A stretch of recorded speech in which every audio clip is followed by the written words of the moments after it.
Waalaikumsalam warahmatullahi wabarakatuh. Alhamdulillah. Nahmaduhu wa nasta'inuhu wa nastaghfiruh wa na'udzu billahi min shururi anfusina wa min sayyiati a'malina. May yahdihillahu fala mudhillalah wa may yudlilhu fala hadiyalah. Asyhadu an la ilaha illallah wahdahu la syarikalah wa asyhadu anna Muhammadan abduhu wa rasuluh. Allahumma shalli ala Muhammad wa ala ali Muhammad kama shallaita ala Ibrahim wa ala ali Ibrahim fil alamin innaka Hamidum Majid. Subhanaka la ilma lana illa ma 'allamtana innaka antal alimul hakim. Rabbi shrah li sadri wa yassir li amri wahlul 'uqdatam min lisani yafqahu qawli. Pertama-tama mari kita bersyukur kepada Allah Subhanahu wa taala atas segala nikmat serta karunia yang Allah berikan kepada kita pada hari ini. Sehingga alhamdulillah pada hari ini kita masih berkumpul dalam virtual, sekalipun kita tidak berkumpul dalam keadaan tatap muka langsung, karena insya Allah berkumpulnya kita di majelis virtual ini juga bisa mewakili pertemuan kita di dunia nyata. Insya Allah pada pagi hari ini, perkenalkan nama saya Raja Sa'arazi. Saya sebagai salah satu civitas akademia di Sekolah Tinggi Ilmu Syariah Al-Manar. Saya juga mengajar di Sekolah Tinggi Ilmu Syariah Al-Manar. Saya akan menjadi moderator selama 8 pertemuan ke depan. Jadi saya bacakan peraturannya terlebih dahulu. Perkuliahan online kita ini kita laksanakan selama 90 menit. Agar tidak terlalu panjang menerima penjelasan, saya bagi menjadi 3 sesi. Sesi pertama 20 menit, kemudian kita lanjutkan dengan diskusi selama 10 menit. Kalau tidak ada kita lanjutkan. Kemudian sesi kedua 20 menit, kemudian pertanyaan 10 menit. Sesi terakhir pun sama 20 menit dan kita ada sesi tanya jawab selama 10 menit. Jadi kurang lebih sama sekitar 90 menit. Oke, mungkin itu. Nanti apabila ada yang bertanya silahkan menulis di kolom chat atau bisa angkat tangan. Nanti kalau ada waktu bisa saya buka mikrofonnya. Jadi kalau ada pertanyaan silahkan menulis di kolom chat. Bagi teman-teman yang suaranya mungkin mengganggu nanti saya mute suaranya ya. Insya Allah saya mute dulu semuanya. Nanti setelah 20 menit kalau tidak ada yang bertanya baru saya buka apabila ingin bertanya secara langsung. Baik. Pertemuan perdana kita hari ini bersama Ustadz Saiful Anwar LCMA. Beliau adalah salah satu dosen perbandingan mazhab di Sekolah Tinggi Ilmu Syariah Al-Manar. Beliau adalah alumni dari Lembaga Ilmu Pengetahuan Islam dan Arab LIPIA yang merupakan cabang dari Jamiatul Imam Ibnu Saud Riyadh. Kemudian beliau melanjutkan kuliahnya di Universitas Islam Negeri Syarif Hidayatullah jurusan Hukum Islam, dan sekarang beliau sedang menunggu sidang disertasinya. Insya Allah sebentar lagi Ustaz Saiful akan menyandang gelar doktornya. Dengan judul Mazhab dan Sejarahnya. Oke, kita mulai. Fatafadhol Ustaz Saiful Anwar, fadhol masykurah. Tidak, kuliahnya ini dengerin perbandingan. Bismillahirrahmanirrahim. Assalamualaikum warahmatullahi wabarakatuh. Nah, apa nih PDF-nya saya belum bisa tadi saya. Alhamdulillahi rabbil alamin wa bihi nasta'in wa ala umuri dunya waddin. Wassalatu wassalamu ala nabiyyina Muhammadin wa ala alihi wa sahbihi ajma'in, amma ba'du. Allahumma 'allimna ma yanfa'una wa zidna ilman. Kaifa halukum jami'an bi khair? Alhamdulillah. Bila bi khair. Insyaallah pada pagi hari ini saya akan membawakan tema yang sangat menarik, yaitu mazhab dan sejarahnya. Mazhab dan sejarahnya. Mazhab dan sejarahnya. Sebelum menampilkan materi tentang mazhab dan sejarahnya, alangkah baiknya kita akan mengenal terlebih dahulu istilah-istilah yang sudah populer di telinga kita. Istilah-istilah itu yang pertama adalah istilah Al-Quran Sunnah. Sering populer di telinga kita. Al-Quran Sunnah. Kemudian istilah syariat. Ada juga istilah fikih. ada juga istilah mazhab, ada juga istilah ijtihad. Yang pertama, istilah Al-Quran dan Sunnah atau Al-Quran dan Hadis. Al-Quran dan Hadis, para ulama sepakat bahwasanya Al-Quran dan Hadis adalah sumber utama dalam hukum Islam. Sumber utamanya. Atau dalam bahasa syariah disebut dengan nas. Sumber hukum Islam yang pertama, ulama sepakat. Nggak ada yang berbeda pendapat. Kalau berbeda pendapat berarti dia sudah melenceng daripada manhaj syariah itu sendiri. Metodologi pengambilan hukum itu sendiri. Yang pertama adalah Al-Quran, yang kedua adalah Sunnah atau Al-Hadis. Lihat di dalam Al-Quran, kalau tidak ada, baru di dalam hadis. Disebut dengan nas, Al-Quran dan Hadis. Kita sudah paham semua, mungkin kita sudah mendengar Al-Quran dan kita baca setiap harinya. Kemudian hadis, kita sering mendengar ada Sahih Bukhari, Sahih Muslim, dan lain sebagainya. Dan saya tidak akan panjang lebar tentang menjelaskan tentang masalah Al-Quran dan hadis itu sendiri. Yang jelas, Al-Quran dan hadis, atau Al-Quran dan Sunnah, Sunnah dan hadis sama artinya, adalah sebagai sumber utama dalam hukum Islam. Kemudian, yang kedua adalah istilah syariat. Sering kita mendengar syariat Islam, syariat Islam. Apa itu sebenarnya syariat Islam? Syariat Islam itu adalah, kalau dalam bahasa gampangnya adalah ajaran Islam. Secara umum, syariat Islam itu terdiri dari bukan hanya hukum Islam. Bisa tentang keimanan. Contoh misalnya, syariat Islam tentang Tuhan, konsep Tuhan. Berarti dalam surat Al-Ikhlas, itu masuk dalam kategori syariat Islam. Qul huwallahu ahad, Allahus samad, lam yalid wa lam yulad wa lam yakul lahu kufuwan ahad. Itu bagian dari syariat Islam. Ada misalnya surga, ada neraka, kemudian ada sejarah dan lain sebagainya di dalam Al-Quran maupun di dalam hadis. Secara umum bukan hanya materi tentang hukum Islam, tetapi secara umumnya ada akhlak, kemudian ada keimanan, kemudian ada tentang muamalah dan lain sebagainya. Itu semua adalah syariat Islam. Kemudian yang ketiga adalah fikih. Kemudian apa itu fikih sebenarnya? Fikih itu bagian dari syariat Islam. Karena fikih itu adalah bagian dari syariat Islam. Tadi sudah kita jelaskan bahwasanya syariat Islam lebih umum, a'am. Syariat Islam lebih umum, a'am minal fikih. Kalau fikih itu hanya mempelajari tentang konsep hukum Islam. Di dalam Al-Quran hanya sekitar 200-an ayat, di dalam hadis banyak, itu tentang hukum Islam, fikih. Sedangkan syariat lebih umum, bisa tentang akhlak, bisa tentang akidah, bisa tentang yang lainnya, tentang konsep hari kiamat dan lain sebagainya. Itu adalah bagian dari syariat. Kemudian fikih ini sendiri, bagaimana kita membedakan antara syariat dengan fikih? Bagaimana kita membedakan antara syariat dengan fikih? Tadi yang pertama, cara membedakan adalah satu, syariat lebih umum daripada fikih.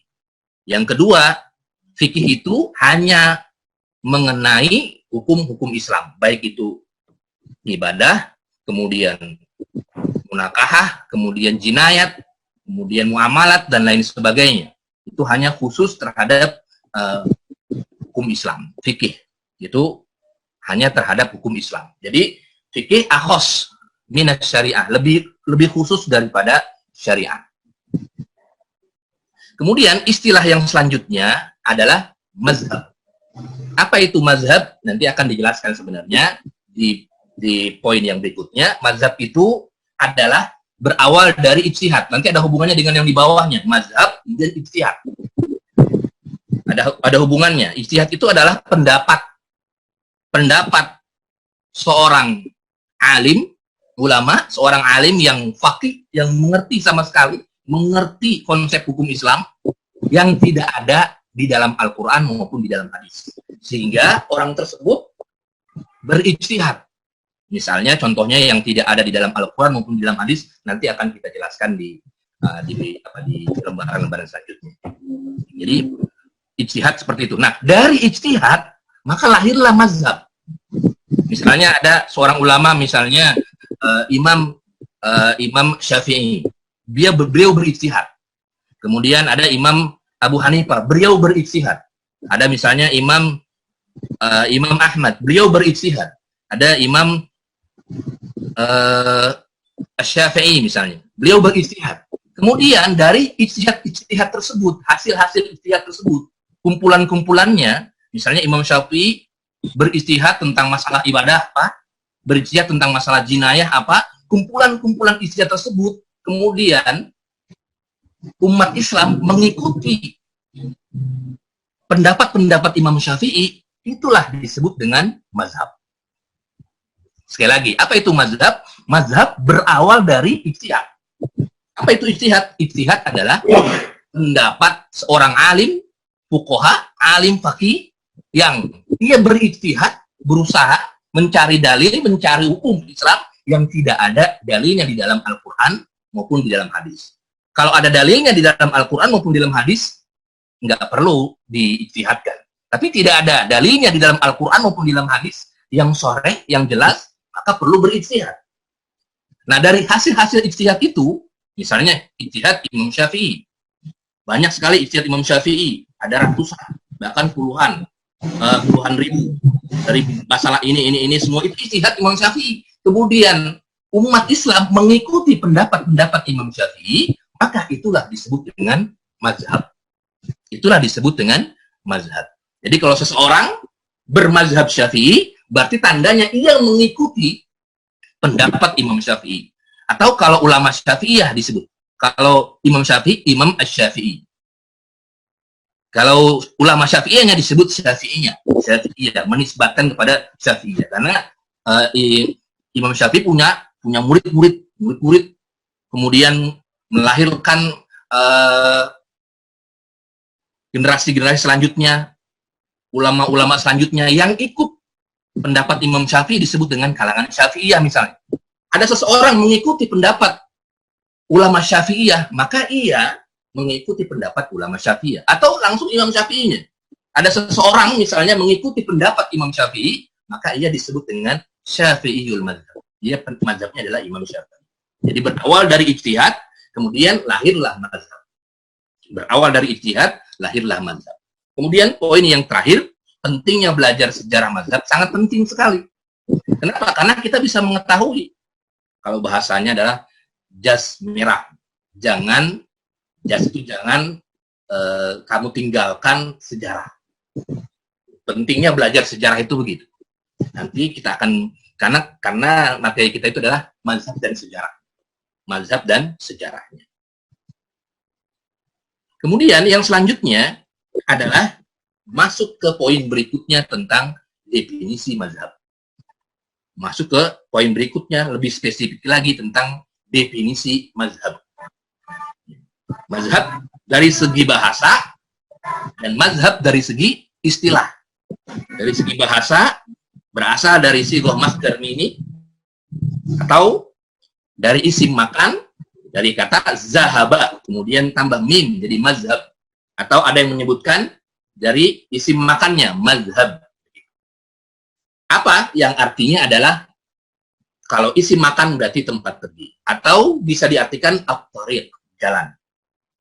Seseorang misalnya kita pengen ke Al-Manar, Ustadz Studi Islam Al-Manar, maka ada jalan, ada lewat Kampung Melayu. Nah, itu berarti mazhabnya mazhab Kampung Melayu secara bahasa.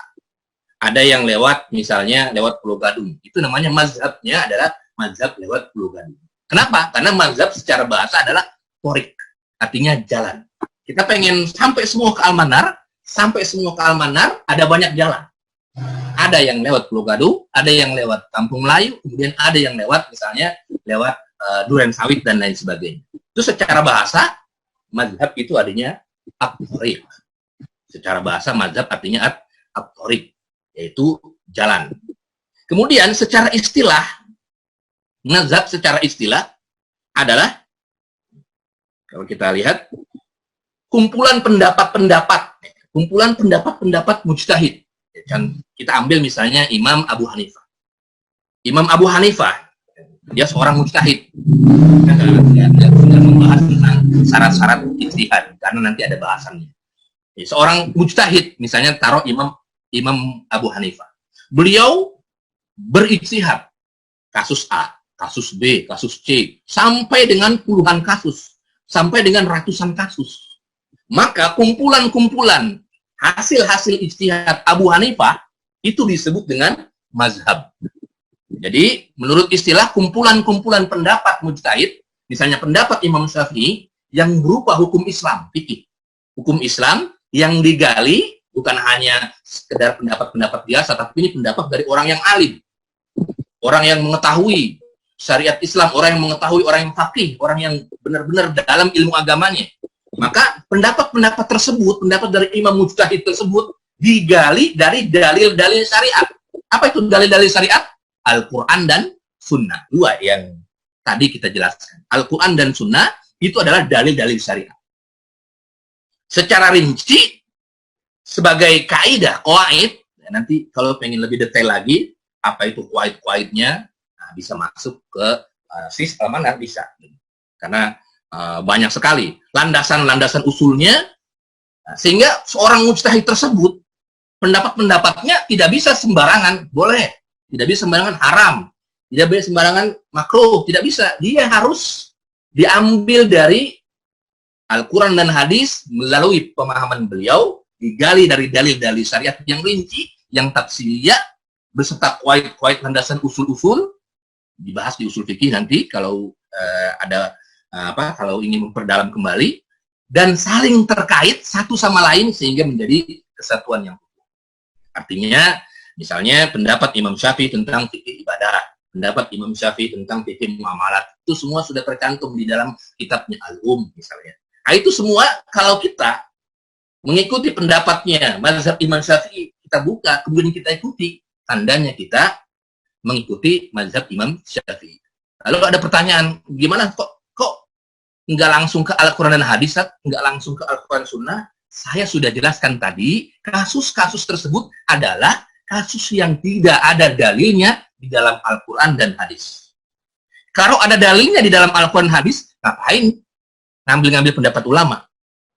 Contoh misalnya kewajiban sholat 5 waktu, misalnya, atau misalnya sholat subuh 2 rakaat, ya sudah nggak usah ngambil dari Imam Syafi'i, semua sudah sepakat semua. Itu tandanya karena sudah jelas Al-Quran dan hadisnya. Tapi yang kita kaji adalah pendapat-pendapat ulama tersebut yang tidak ada dalilnya di dalam Al-Quran maupun di dalam hadis. Sehingga muncullah para mujtahid. Ada Imam Abu Hanifah yang terkenal, ada Imam Ahmad, ada Imam Syafi'i, kemudian ada Imam Malik. Semua pendapat-pendapat beliau, semua. Dan mereka semua berbeda istidlalnya, istinbatnya. Cara mengambil hukumnya berbeda-beda metodologinya. Dan nanti akan dibahas di pertemuan yang akan datang. Ada pembahasannya. Imam-imam mazhab, bagaimana metodologinya, dan lain sebagainya. Kita tidak akan membahas. Itu tentang definisi mazhab. Jadi kumpulan-kumpulan mujtahid. Kumpulan-kumpulan dari para imam mujtahid. Kemudian, lanjut ke latar belakang timbulnya mazhab. Latar belakang timbulnya mazhab. Kenapa sih mazhab bisa timbul?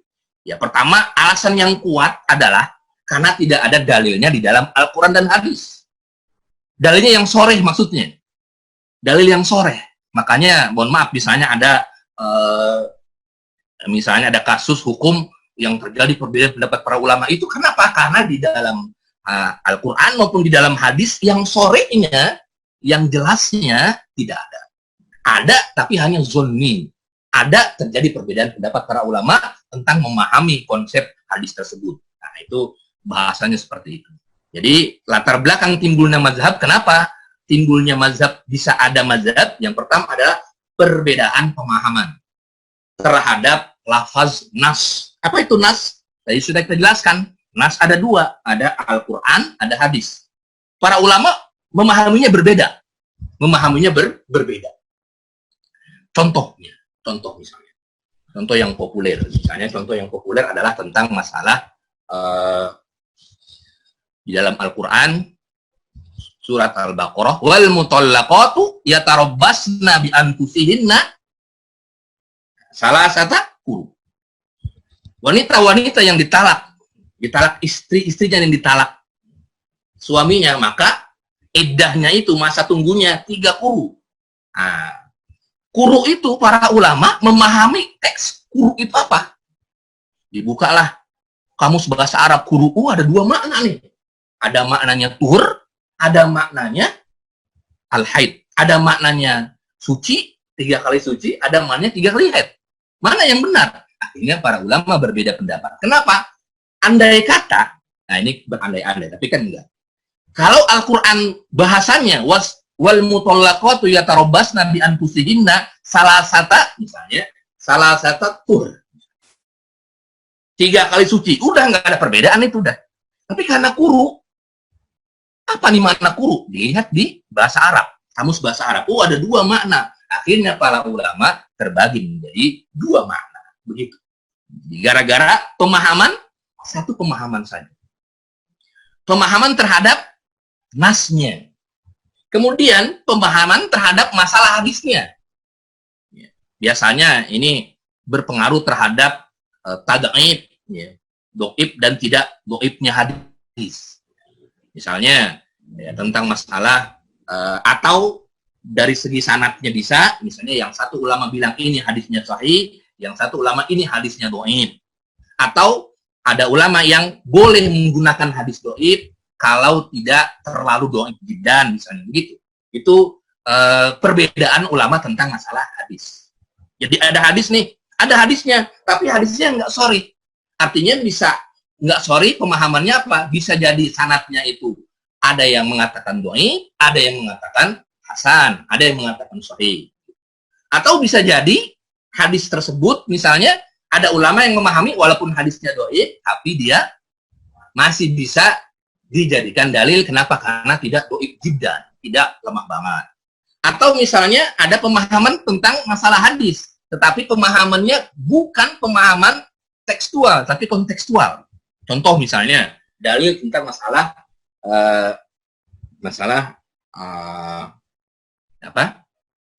isbal misalnya. Masalah isbal misalnya, masalah isbal. Ada yang memahami tentang isbal itu adalah tekstual, teksnya dalam hadis riwayat Bukhari Muslim bahwasanya dilaknat orang yang menjulurkan pakaiannya sampai dengan mata kaki, dilaknat. Secara teks iya, ada ulama yang memahami haram berarti menjulurkan pakaiannya, tekstualnya. Kemudian ada yang memahami kontekstualnya. Apa itu kontekstual? Latar belakang kenapa hadis tersebut lahir. Nah, akhirnya ulama yang memahaminya secara kontekstual, ini maksud Rasulullah SAW adalah lil khuyala, buat orang yang sombong. Karena pada hari itu atau pada kondisi saat itu ketika Rasulullah SAW menyampaikan hadis tersebut kepada orang yang sombong. Buktinya apa? Ada hadis lain Abu Bakar yang mengatakan antalas tanminal khuyala, kamu bukan orang yang sombong. Nah, itu semua adalah bagian dari latar belakang tingginya mazhab. Akhirnya terjadi perbedaan-perbedaan. Kemudian ada yang perbedaan logawiyahnya. Logawiyah itu contohnya ya seperti masalah wudu. Wamsahu biru'usikum. Nah, baknya itu gara-gara baknya. Kalau dalam surat Al-Maidah itu kalau kita wudu ada yang sebagian, ada yang semuanya gara-gara baknya. Wamsahu biru'usikum. Sebagian mazhab Syafi'iyah bak itu adalah tabaid, ada yang baknya li ziyadah, itu perbedaan yang nomor 3, lugawiyah. Kemudian ada yang keempat, kenapa timbul? Karena mentarjih. Tarjih itu menguatkan, ada dalil saling bertentangan. Contoh kunut. Dalil kunut. Ada riwayat Anas bin Malik bahwasanya Rasulullah SAW kunut subuh sampai dengan akhir hayatnya. Ada yang mengatakan hadis lain bahwasanya Rasulullah SAW tidak pernah kunut misalnya. Dan lain sebagainya. Akhirnya dua-duanya saling bertentangan. Nah, akhirnya ada yang mentarjih hadis Anas, ada yang mentarjih hadis yang lain. Imam Syafi'i yang mengatakan kunut subuh sunnah mentarjih Anas bin Malik hadis. Kemudian Imam Malik juga sama. Kemudian kalau Imam Abu Hanifah dan misalnya Imam Ahmad tidak mentarjih pendapat yang hadis yang lain yang tentang masalah tidak ada kunut. Sebagaimana riwayat bahwasanya ada seorang yang bertanya, anaknya bertanya kepada bapaknya, saya tidak melihat Rasulullah, Abu Bakar dan lain sebagainya tidak kunut di belakang, saya imam di belakangnya. Nah, ini perbedaan dalam mentarjih dua dalil yang berlawanan. Kalau dalilnya tidak berlawanan, itu sore dalilnya. Tapi kalau dalilnya berlawanan, itu jadi tidak sore. Contoh misalnya, antum misalnya melihat dalil tentang rokaat sholat zuhur. Ada nggak yang berlawanan? Rokaat sholat zuhur ada tiga rokaat. Tidak ada. Tapi kalau ada dalil yang berlawanan dan dalil tersebut kualitasnya bisa sederajat, sama-sama sahih atau sama-sama hasan, maka ini yang menjadi bahasan lahirnya timbul mazhab. Kemudian perbedaan tentang penggunaan dalil, nah itu nanti masuk ke wilayah usul fikih. Kemudian perbedaan tentang masalah ilat hukum. Nah, ilat hukumnya apa? Nah, misalnya, itu juga nanti masuk ke usul fikih. Kalau pengen mengkaji lebih dalam. Kemudian ada perbedaan masalah nasakh. Nasakh itu adalah ketika hadis tersebut tidak dipakai, sudah ada yang terbaru lagi hadisnya, karena hadis yang terbaru itu lahir duluan dan yang lain lahir belakang. Jadi itu latar belakang timbulnya mazhab. Sampai sini mungkin Pak Jasa. Apa masih lanjut lagi? Ya Ustaz, silakan kalau ada yang ingin didiskusikan. Kita beri waktu 10 menit. Boleh Ustaz, ada pertanyaan dari Pak Farid. Bentar. Assalamualaikum Ustaz, untuk manhaj salaf, apakah bisa disebut sebagai mazhab baru? Karena ada buku yang mengatakan bahwa manhaj salaf menisbatkan diri pada mazhab Hambali. Namun menurut ulama Hambali katanya berbeda. Gimana Ustaz? Baik. Manhaj salaf itu sebenarnya istilah ya.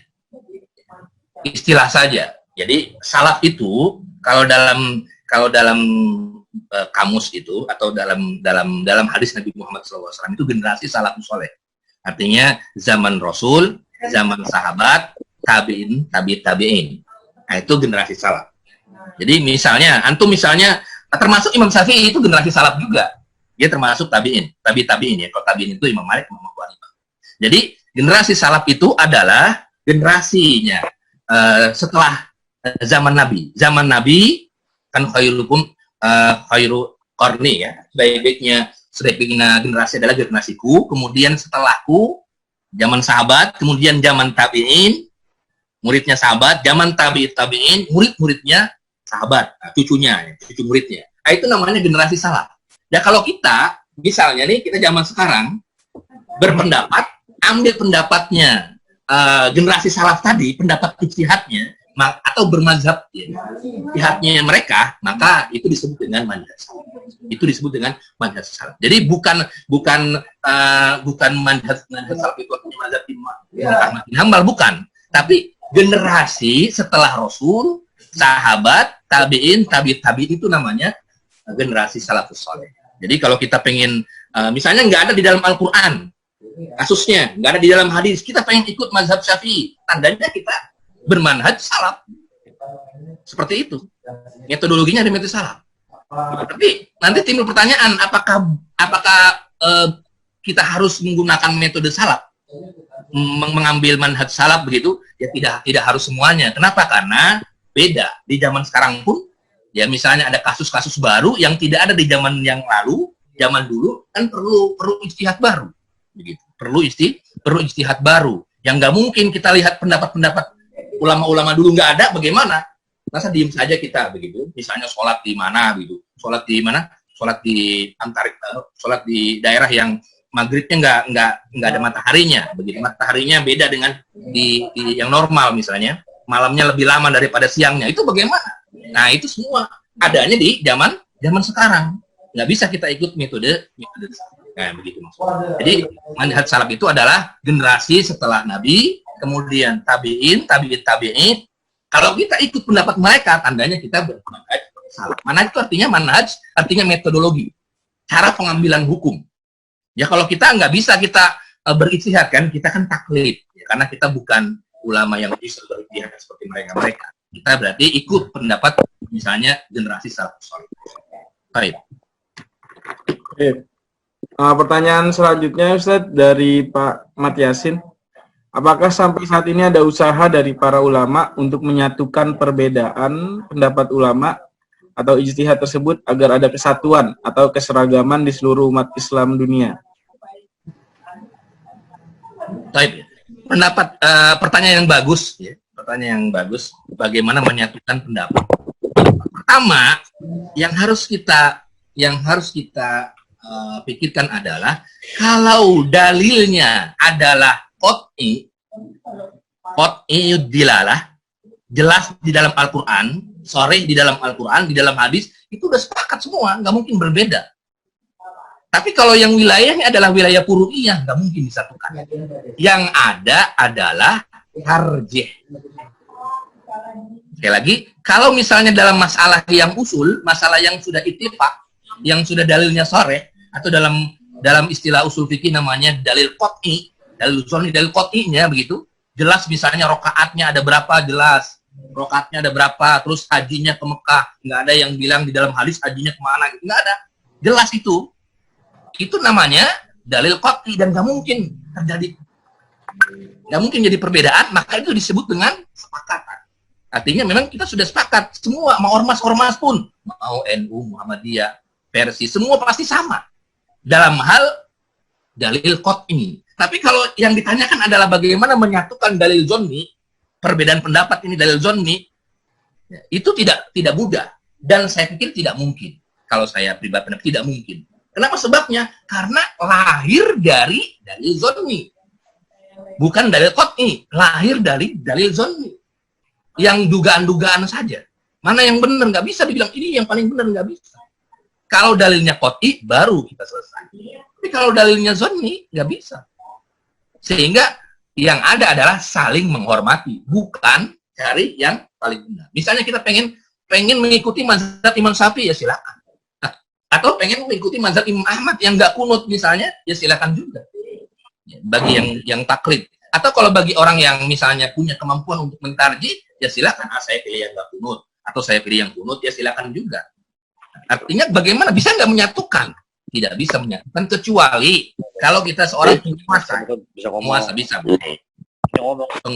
penguasa itu misalnya pernah terjadi di zaman Abbasiyah atau zaman Umayyah, semua diganti semua mazhab, semua menggunakan mazhab Hambaliyul mazhab, menggunakan mazhab misalnya Syafi'iyul mazhab, bisa kalau dia punya kekuasaan. Di masjid pun begitu, misalnya dia ketua DKM punya pengaruh, ganti semua yang tadinya tarawihnya 23 ganti 11, bisa begitu. Tapi sekali lagi, bukan itu dengan kekuasaan merubahnya, bukan dengan yang lainnya, bisa dengan kekuasaan. Bukan bisa dengan kekuasaan. Mau dari pemerintah atau dari ya paling kecil RT atau pengurus DKM, ini saya pengennya yang 11, bukan yang 23. Berarti yang merubah siapa? Ya DKM atau penguasa setempat. Jadi nggak bisa dirubah kalau yang furu'iyah, nggak bisa disatukan. Nggak bisa disatukan karena berawal dari dalil zonni, bukan dalil qat'i. Yang bisa adalah dengan kekuasaan tadi. Pemaksaan maksudnya, dengan kekuasaan. Baik, ada lagi, Tafadhol, atau dilanjutkan? Baik, kita lanjutkan Ustaz penjelasannya. Nanti pertanyaan selanjutnya akan kita diskusikan di sesi pertanyaan yang kedua. Silakan Ustaz, lanjutkan.